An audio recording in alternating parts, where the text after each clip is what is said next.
Burnout alias terbakar.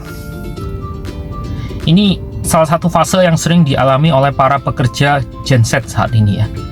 Banyak yang dikit-dikit ngomong, aduh burnout aku, nggak bisa mikir, aku mau healing. Nah, itu sering kejadian ya di dunia profesional saat ini ya, dimana para pekerja yang sekarang mulai didominasi oleh genset mengalami burnout. Sebenarnya burnout ini kalau kita analogikan secara sederhana sama kayak kita waktu nyetir mobil tanpa berhenti. Misalnya kita lagi driving dari Medan ke Bali tanpa berhenti. Coba bayangkan, mesin mobil kita akan seperti apa? Yes, itulah yang terjadi juga di pikiran kita. Sebetulnya, load pikiran kita alias beban dari pikiran kita bukan hanya berasal dari pekerjaan, tetapi bisa juga dari aktivitas kita di luar pekerjaan, seperti contohnya aktivitas kita di sosial media kayak di YouTube, Instagram, X, atau TikTok. Itu juga akan menambah beban pikiran kita. Apalagi jika aktivitas yang kita lakukan saat itu bertolak belakang dengan kondisi kita saat menonton aktivitas.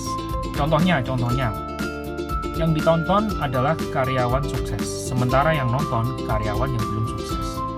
Orang yang belum sukses ini pasti berpikir bagaimana cara menjadi sukses, terus saya bisa melakukan ini itu juga ya kayak dia. Well, saya kasih tahu, itu hanya akan membebani pikiran Anda. Di satu sisi, itu juga bisa menjadi motivasi. Tetapi, motivasi yang tidak dikendalikan justru akan menjadi beban.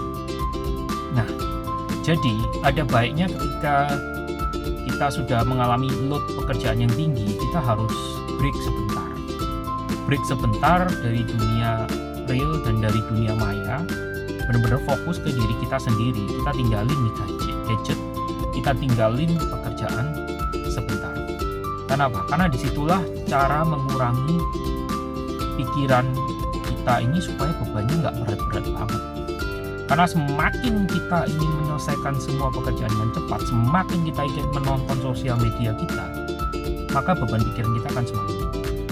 Dan saat itu potensi kita mengalami sebuah fase burnout alias overload, alias overpikiran, alias overthinking itu akan besar. So, apa pilihan Anda? Pilihlah dengan bijak, jangan sampai Anda mengalami kondisi burnout.